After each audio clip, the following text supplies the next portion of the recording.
এরে আমার যুবক বাবারা, পর্দার আড়ালের মা বোনেরা, বৃদ্ধ বাবাজি, অনুরোধ করে বলছি, আমার যুবক তুমি স্কুলে পড়ো, কলেজে পড়ো, চাকরি করো, ব্যবসা করো, বাধা নাই। তুমি স্কুলে পড়ে ডাক্তার হও, ইঞ্জিনিয়ার হও, প্রফেসর হও, ওসি ডিসিএসপি হও, দাবি আমার একটা, সারা বাংলাদেশে বেয়াদব হইও না। কি হইও না? বেয়াদব হইও না। বলতে পারো হাফিজ ভাই ডাক্তার হব, ইঞ্জিনিয়ার হব, বেয়াদব হব না, তার ব্যাখ্যা কি? 3 জায়গায় বেয়াদবি করা যাবে না, করলেই মরার আগে জীবন ধ্বংস। কয় জায়গা? 1 নম্বরে মা বাবা। মা বাবার সাথে যদি বেয়াদবি করো, কসম আল্লাহর, মরার আগে ধ্বংস। মরবি না, পাও ভাঙবে, কিডনি নষ্ট হবে, রাস্তায় পাগল হয়ে যাবি। লিখে রাখ, কথাগুলো লিখে রাখ যুবকেরা, ভালো করে লিখে ঘরের দরজায় টানা। 3 জায়গার তো বর্তোয়া যদি নাও, জীবন মরার আগে ধ্বংস। 1 নম্বরে মা বাবা, দ্বিতীয় হলো শিক্ষক। শিক্ষকের যদি বর্তোয়া থাকে, লেখাপড়ার জীবন ধ্বংস। রাস্তায় চলতে গিয়া মাঝে মাঝে দেখি ল্যাংটা পাগল ইংলিশে কথা কয়, দেখছেননি কোনোদিন? আরে ইংলিশে কথা কয় পাগল, কি আবার ইংরেজি কোচিং করে নাকি? না, হিসাব করে বের করলাম, ভালো ছাত্র ছিল, বেয়াদবি করে অভিশাপে পাগল হয়ে গেছে। আছে না নাই? অনেক ছাত্র দেখি পাগল, কিন্তু আরবিতে কথা বলে। ওই মাদ্রাসায় ভালো ছাত্র ছিল, শিক্ষকের সাথে বেয়াদবি করে পাগল হয়ে গেছে। ও ছাত্র বাবারা, পায়ে হাত রেখে বলি, রাগ করবা না। এ দুনিয়াতে তোমার আপন আমি। আমি গর্ব করে বলি, তোমার একমাত্র আপন আমি। তোমার মা আপন না, বাবা আপন না, সব স্বার্থপর। স্বার্থে আঘাত লাগলে মা বাবা সন্তানের জবাই করে। কোথায়? ইন্ডিয়ায় না সোনার বাংলায়? বাবা তার মেয়েকে হোটেলের মধ্যে নিয়ে কয়, আজকের রাতে তুই আমার কাছে স্ত্রীর মতো। কেমন দেশে আছি, কেমন জমানা, বড় কঠিন হালাত। এখন মেয়ে গুম হয়ে যায়, ছেলে গুম হয়ে যায়, বিচার নাই। সঠিক বিচার থাকলে বাংলাদেশ ঠান্ডা করতে মাত্র 1 মাসের টাইম। 1 মাস। পলিথিন বন্ধ করো, বন্ধ করো, দোকানপাটে বন্ধ করে লাভ কি? ফ্যাক্টরিতে আগুন জ্বালাও, সব ঠান্ডা। কি আসল জায়গায় না বিচার করতে হবে? প্রত্যেকটা মন্ত্রণালয় থেকে ঘুষ বন্ধ করে দেওয়া হোক। আর এখন তো মিডিয়ার যুগ, 6 মাসের কারাদণ্ড ঘুষ খাইলে, প্রমাণ পাইলে 1 মাসে বাংলাদেশ সোজা হয়ে যাবে। 1 মাস। এর নাম আল্লাহর ভয়, তাকওয়া। আল্লাহর ভয়, তাকওয়া না থাকলে হবে না। ওই রোহিঙ্গা ওলামায়ে কেরাম 5 টাকা ভাগ করে অর্ধেক দিয়ে আসছে রোহিঙ্গাদেরকে, আবার আরো অনেকে দিয়ে আসছে। কিন্তু আলেমরা আল্লাহর কাছে দোয়া করছে, বিনিময়ে কিছু চায় নাই। আর অন্যরা গিয়া ব্যানার টানাইয়া এনজিওর শাখা খুলছে। এনজিওর শাখা খুইলা বলে, এইবার টাকা নাও, মাসে মাসে কিস্তি দাও। আসেনি? কিস্তি যদি না দিয়া মরে, কবরের কাছে গিয়া লোকেরা দাঁড়ায়, লাশ কবরে নিবি না, কিস্তি আদায় কর। আছে না নাই? বড় কঠিন হালাত। এই কথাগুলো আমরা যদি আপনাদের না বলি, কে বলবে? জাহান্নাম থেকে বাঁচাবার জন্যই বলি, আর কোনো স্বার্থের জন্য বলি না। কারো সাথে কোনো আদাওয়াতি দুশ্মনী নাই। আল্লাহ সবাইকে হেদায়েতের দৌলত দান করেন, তাকওয়াওয়ালা জিন্দেগি দান করেন। ও আমার যুবক বাবারা, যুবক বাবারা, স্কুলে পড়ো, কলেজে পড়ো, চাকরি করো, তোমার মতো কত ছেলে 5 ওয়াক্ত নামাজি স্কুল কলেজে আছে না নাই? তুমি কেন পারবা না? তোমার মতো যুবক রাস্তায় গাড়ি চালায়, নামাজ পড়ে, তুমি পারবা না কেন? আল্লাহর ভয় অন্তরে জমা করো। আল্লাহর ভয় যখন অন্তরে থাকবে, মরিয়া গেল সে হারাম খাবে না। ওমরে ফারুকের ঘটনা প্রায় সময় বলি। খলিফাতুল মুসলিমিন, এত বড় দামি বান্দা ওমরে ফারুক, এক সময়ের বিশ্ব সন্ত্রাসী তরবারি নিয়ে দৌড়ায় নবীকে জবাই করার জন্য।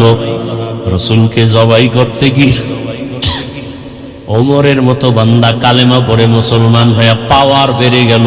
এখন ওমর যেই পথে চলে শয়তান ওই পথে চলে না। পাওয়ার সেই ওমর ঈদের কয়েকদিন আগে বাজার করবে কিন্তু টাকা নাই। স্ত্রীকে বলল কি করা যায়? স্ত্রী বলে অর্থ মন্ত্রণালয় থেকে আগামী মাসের বেতনটা নিয়ে আসেন অগ্রিম।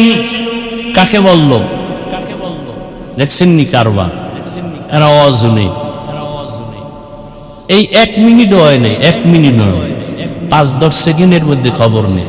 এই ওয়াজ শুনবেন আর হেদায়াত। স্ত্রী বলল 1 মাসের অগ্রিম বেতন নিয়ে আসেন। কাকে বলল? এটা বলতে তাবিজ লাগে না?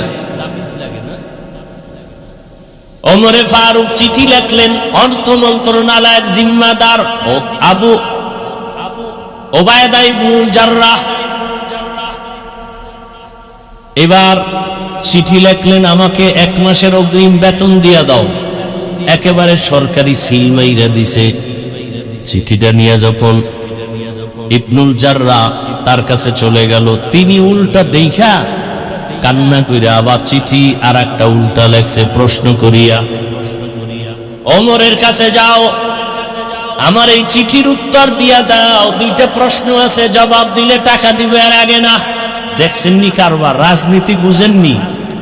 ওমর পুরা দেশ চালায় আর অর্থমন্ত্রী কথার কথা, এর কাছে যদি টাকা চায় না দিয়া উপায় আছে? হ্যাঁ, কিন্তু সে চিঠি লেখছে ওমরের টাকা দেওয়া হবে না, 2 প্রশ্নের জবাব দিতে হবে। রাজনীতি কি জিনিস ইসলামে শিখায় গেছে। ওই ইসলাম না থাকলে রাজনীতি থাকবে না, দুর্নীতি চলবে, দুর্নীতি। এবার চিঠি পাইয়া ওমরও কাঁদতেছে। চিঠির মধ্যে 2টা প্রশ্ন, আল্লাহর ভয় নিয়ে প্রশ্ন করা হলো। খলিফাতুল মুসলিমিন, আপনি যে 1 মাসের অগ্রিম বেতন চাইলেন, প্রথম প্রশ্নের জবাব দেন, আগামী 1 মাস পর্যন্ত আপনি বাঁচবেন কিনা? বাঁচার গ্যারান্টি আছে? নাই। দ্বিতীয় প্রশ্ন, আগামী 1 মাস যদি বাঁচিয়াও থাকেন, ক্ষমতার চেয়ারে থাকার গ্যারান্টি আসেনি? কি গ্যারান্টি আছে? কপাল পুরলে তো ফজরের আগে কইবে বিদায়, জোহরের আগে কইব বিদায়, আসরের আগে বলবে বিদায়। বড় কঠিন হালাত। ওমরে ফারুক চোখের পানি ছেড়ে কাঁদলেন। আবু ওবায়দা ইবনুল জাররাহর জন্য দোয়া করলেন, হে মালিক, আমার আবু ওবায়দাকে তুমি কবুল করে নাও। আমাকে আবু ওবায়দা ইবনুল জাররাহ জাহান্নাম থেকে বাঁচাইলো। দেখছেননি? আর আমি যদি অর্ডার করি মাদ্রাসার আমার অধীনস্থ ভাইস প্রিন্সিপালকে, আমার টাকার আলমারি থেকে 5,000 টাকা দাও না, যদি কয় দেওয়া হবে না, আমি নোটিশ করবো তাড়াতাড়ি, আমি আসার আগে তুমি বিদায়। কথা কয় না? এটা রাজনীতি না দুর্নীতি? রাজনীতি শিখায় ইসলাম, ইসলাম ছাড়া অন্যগুলো শিখায় দুর্নীতি আর পেটনীতি। আচ্ছা, এখানে অনেক শিক্ষিত লোক আছেন, বলেন তো আল্লাহর কোরআনে রাষ্ট্রনীতির কথা নাই? আল্লাহকে সাক্ষী রেখে বলেন, বলেন নাই? সুলাইমান নবী গোটা দুনিয়াটা চালান নাই? ইউসুফ নবী মিশরের অর্থমন্ত্রী ছিলেন না? কথা বলেন, এটি কোরআন শরীফে নাই? তো কেন বলেন কোরআনে রাজনীতি নেই? কেন বলেন? বলেন তো আমাকে। আপনি করেন না সেটা ভিন্ন কথা। যেমন এখানে অনেক আছে নামাজ ঠিক মতো পড়ে না, তার মানে কি নামাজের বিরোধিতা করে? নামাজ না পড়া জিনিস, নামাজের বিরোধিতা করা। আপনার ইসলামের রাজনীতি করেন না সেটা আলাদা, কিন্তু ইসলামের রাজনীতির বিরোধিতা করা তো এটা আলাদা না, এটা তো বেঈমান হওয়ার কথা। ভাইরা আমার, এই এক দলের মাথা গরম হয়ে গেছে কি যে হুজুর যা একটু ভালো আছিলেন গেছে লাইন ছাড়া, আছে না নাই? সমস্যা কোথায়? এই চশমার আয়না কালো, স্টেজে এসে দেখে কয় কাপুর কালো কেন? কেয়ামত হয়ে গেছে, যুদ্ধ চলতেছে তো। বাতি কালো কেন? এটাও কেয়ামতের আলামত। মানুষগুলো কালো কেন? এটা 3 নম্বর আলামত। আর একজনে কানে ধরে কয় বেয়াদব, সব ঠিক আছে, তোর চোখের চিকিৎসা কর। তাবলীগ ভালো, ইসলাম ভালো, কোরআন ভালো, হাদিস ভালো, ওলামায়ে কেরাম ভালো, মাদ্রাসা ভালো, যারা বলে খারাপ ওদের অন্তর খারাপ।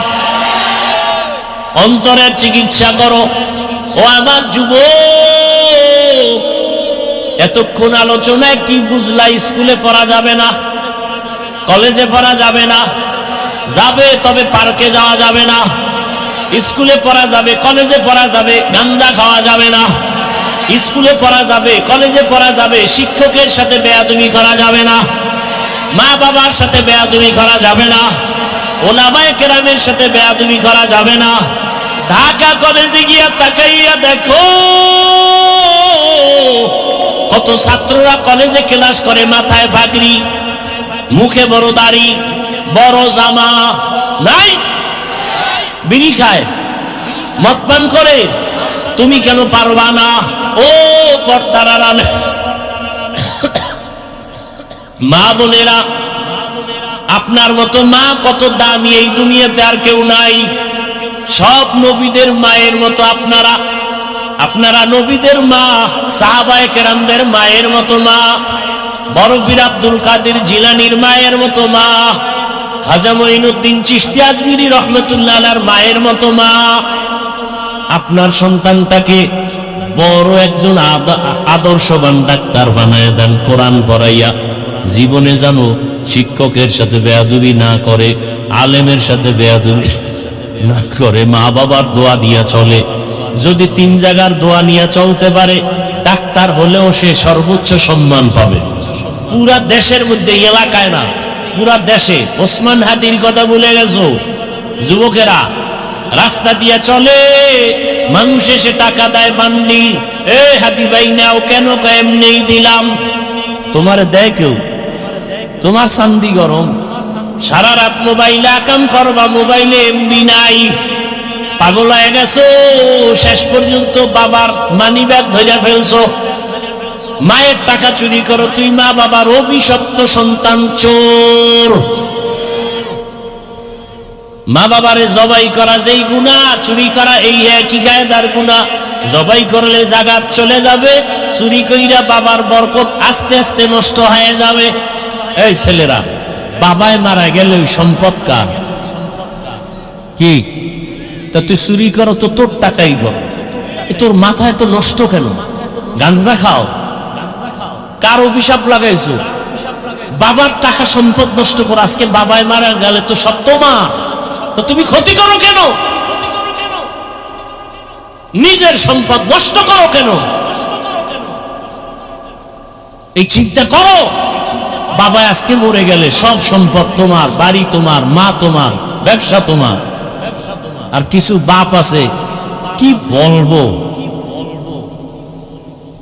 লজ্জা শরম নাই তো। ওই উত্তরা যুবা পড়াই, গুলশানে পড়াই, এক বাবা মইরেই গেছে স্টক করে দুঃখে। এই তো হুজুর ছেলে কথা শুনেন, আকাম করছেন মনে হয়। হা হুজুর কি আকাম? কি ছেলের নামে বাড়ি লেখছেন? কাহা 2টা লিখছে। আমি তো জুতার বাড়ি খাইবেন, এর আগে মরতে পারেন কিনা দেখেন। ঠিকই কোরবানির আগে মরছে। এখন ছেলে মায়েরে ভাতও দেয় না ঠিক মতো। আচ্ছা বলেন তো, বাবা মারা গেলে সম্পদ ছেলে মেয়েরা পায় না? এটা কি জানেন না? কথা বলেন না কেন? আল্লাহর আইনও পাবে, সরকারের আইনও। তাহলে যে বাবারা অতি চালাকি করে, আগে আগে লেখা দেয়, এরা আল্লাহর আইন, সরকারের আইনের অতিরিক্ত চালাকি করলো না? তাই জুতার বাড়ি তো খাবে এমনি। সন্তানের হাতে মোবাইল তুলে দিছে, পুরস্কার দিছে মোবাইল, মেয়ের হাতে কয়দিন পরে দেখে মেয়ে হিজরত করে ফেলছে। বাপ নামের কলঙ্ক, আল্লাহ হেদায়েত দান করুন। মাইয়া বিয়ে দিয়া জামাইরে উপটোকন দেয় মোবাইল, আসেনি? তার মানে তুমি মাইয়া থুইয়া যেন সাইড কালেকশন তাড়াতাড়ি করতে পারো। আমার কথা কি অবাস্তব? এ আকাম চলে না। এরপরে যৌতুক নেয় কি? যুবকরা যৌতুক কি চায়? হুন্ডা, যেন তাড়াতাড়ি মরবে। কারণ বর্তমান বাংলাদেশে এই বাস, ট্রাক, বিমান, হেলিকপ্টার, হুন্ডা কোনটায় মানুষ বেশি মরে? এই যাইনা শুনে এইটা নিতেছো, তার মানে তুই তাড়াতাড়ি মরবি। আর ভালো কামে তো যাও না, মরারই কথা। আর হুন্ডায় উঠলে তো শরীরে আগুন জ্বলে, আগুন। পেছনে যদি বিপরীত পার্স থাকে তো আরো আগুন। তো প্রতিদিন মায়ের থেকে বিদায়টা আগে নিয়ে রাখবি। মা আকামে যাইতো আর ফেরত আসতে নাও পারি, তো দাবি টাবি রাখবা না, আকাম করতে যাই পার্কে। ভালো কামে তো যায় না। কি সত্য কথাটা বলেন? ওই মোটর সাইকেল, বাইক হলো ইনডাইরেক্ট মরণস্ত্র, আর মোবাইল ডাইরেক্ট মরণস্ত্র, আর মোবাইল হলো ইনডাইরেক্ট মরণস্ত্র। অথচ মোবাইল ছাড়া কিছুই বুঝে না। চোখের পাওয়ার কিছুদিন পরে দেখে চোখে কিছু দেখে না। হার্ট ব্যথা, হ্যাঁ, কিডনি ড্যামেজ হয়ে গেছে, ঘাড় ব্যথা। সারা রাত আমরা মোনাজাত ধরি বইয়া, আর এই কপাল পোড়ারা মোনাজাত ধরে হইয়া সারা রাত আকাম করে মোবাইলে। চোখের গুনাহ, এই মিথ্যা বলতেছি, হাতের গুনাহ, জবানের গুনাহ, অন্তরের গুনাহ। মায়ও দিয়ে এক রুমে মোবাইল চালায়, স্বামী আর এক রুমে, ছেলে এক রুমে, মেয়ে আর এক রুমে। মানে পুরো বাড়িটা জেনা চলতেছে মোবাইলে, জেনা। রাগ করতেছেন? আমি যা বলতেছি এগুলো কি বাস্তবে আছে? তাহলে এই সন্তানের থেকে কি আশা করবেন আপনি? গাছ ভালো হলে না ফল ভালো হবে? এজন্য বলি, পর্দার আড়ালের মা বোনেরা, আপনাদের জীবন বড় ধন্য। এখনো সময় আছে। একটা আদর্শ সন্তানের মা হয়ে কবরে যান। সন্তানের হাতে মোবাইল দিয়েন না, কোরআন দেন। কোরআন স্কুলে পড়ে কোরআন পড়াবেন, ডাক্তার হবে কোরআন পড়াবেন। একদিন ডাক্তার হয়ে রুগী দেখবে, আজান হলে নামাজে যাবে, কোরআন পড়ে দোয়া করবে। আর মানুষের কাছে বলবে আমার মা বাবা এত ভালো ছিল। মা বাবারে কোনোদিন দেখি না নামাজ বাদ দিতে। আমার আব্বু আম্মু কত ভালো ছিল, কখনো মা বাবা ঝগড়া করে নাই। কি সন্তান প্রশংসা করবে না? আবার যেই মা বাবা অন্যায় করে, সন্তান এক সময় ধিক্কার দিবে, মা বাবা বড় খারাপ ছিল, সারাদিন মোবাইল নিয়ে থাকতো, বেগানার পেছনে থাকতো, ঝগড়া করতো, মা বাবারে গালি দিত, বাবায় মাকে গালি দিত।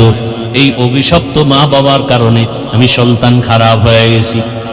অতএব আমি অনুরোধ করে বলছি, তওবা করো। গুনাহ তো হয়েই গেছে, আমারও গুনার শেষ নাই। আল্লাহর কাছে তওবা করো মনে মনে, জোরে না। মনে মনে বলো না, হে আল্লাহ, জীবনে কত দাড়ি কাটলাম, নামাজ ছাড়লাম, বেপরদায় চললাম, মা বাবার সাথে বেয়াদবি, শিক্ষকের সাথে বেয়াদবি, ওলামায়ে কেরামের সাথে বেয়াদবি। ও আল্লাহ, তোমার হুকুমের বাইরে চলছি, নামাজ পড়ি নাই, পার্কে দৌড়াইছি। আজকে থেকে তওবা করতেছি, আর নামাজ ছাড়বো না, বেপরদায় চলবো না, মোবাইলে গুনাহ করবো না। মা বাবার দোয়া নিয়া, শিক্ষকের দোয়া নিয়া, ওলামায়ে কেরামের দোয়া পরামর্শ নিয়া নবীজির সুন্নত অনুযায়ী চলবো। তওবা করার মতো যদি কারো অন্তর তৈরি থাকে, মুনাফিকি না থাকে, যাদের তওবার নিয়ত আছে, দুটো হাত আল্লাহকে দেখায়া দাও। আয় আল্লাহ, হাতগুলো কবুল করে নেন, তওবা কবুল করে নেন।